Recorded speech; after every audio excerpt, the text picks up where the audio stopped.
Hi there and welcome back to the channel. In this video I will show you how to make hot chili oil.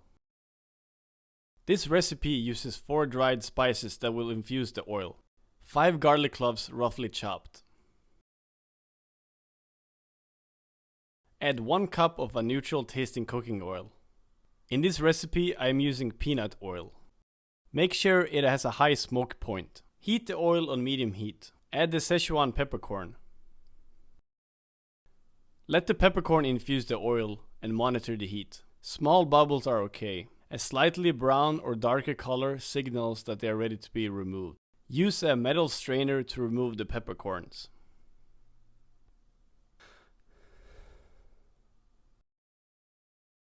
Pour the oil back into the pot and add 2 whole star anise and 1 cinnamon stick broken in half.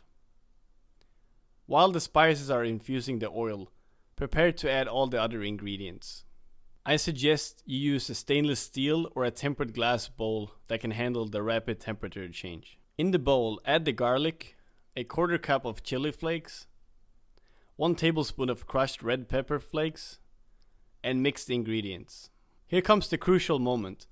The oil should be around 300 degrees Fahrenheit. Add the hot oil to the dry ingredients.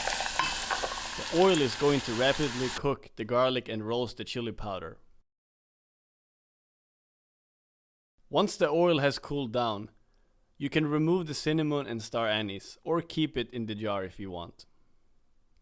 Store the oil in a sealed container, preferably a mason jar. The hot chili oil will taste better over time. I like to wait at least 1 week before I use it. My favorite way of using hot chili oil is drizzled over some freshly made rice and fried eggs with scallions. Enjoy!